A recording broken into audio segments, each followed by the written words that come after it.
Thank you, Prime Minister. Daria Kaleniuk. I had Anti-Corruption Action Center from Ukraine. I passed the border a couple of days ago. I'm from Kiev.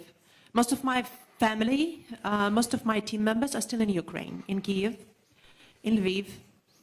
A woman from my team is now in Bila Tserkva, and she is there with 2 kids. And Russian military is over there, and she's so much afraid that she will be shot. Kharkiv, the city where I was studying, was bombarded today, fully, the downtown square. So you're talking about the stoicism of Ukrainian people, but Ukrainian women and Ukrainian children are in deep fear because of bombs and missiles which are going from the sky. And Ukrainian people are desperately asking for the West to protect our sky. We are asking for the no-fly zone. We are saying in response that it will trigger World War III. But what is the alternative, Mr. Prime Minister?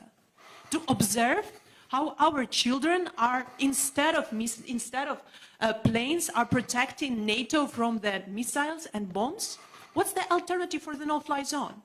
We have planes here, we have air defense system in Poland, in Romania. NATO has this air defense. At least this air defense could shield the Western Ukraine, so that these children with women could come to the border. It's impossible now to cross the border. There are 30 kilometers of lines. Imagine crossing the border with a baby or with 2 children.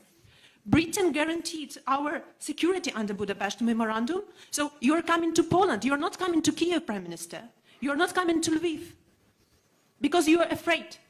Because NATO is not willing to defend. Because NATO is afraid of World War III. But it is already started. And these are Ukrainian children who are there taking the hit. I see that my family members, that my team members are saying that we are crying. We don't have where to run. Well, this is what is happening, Prime Minister. Thank you very much for your questions, and thank you for getting here today. And I'm glad that you have been able to get here. And look, I just want to say that I'm acutely conscious that there is not enough that we can do as the UK government to help in the way that you want. And I've got to be honest about that.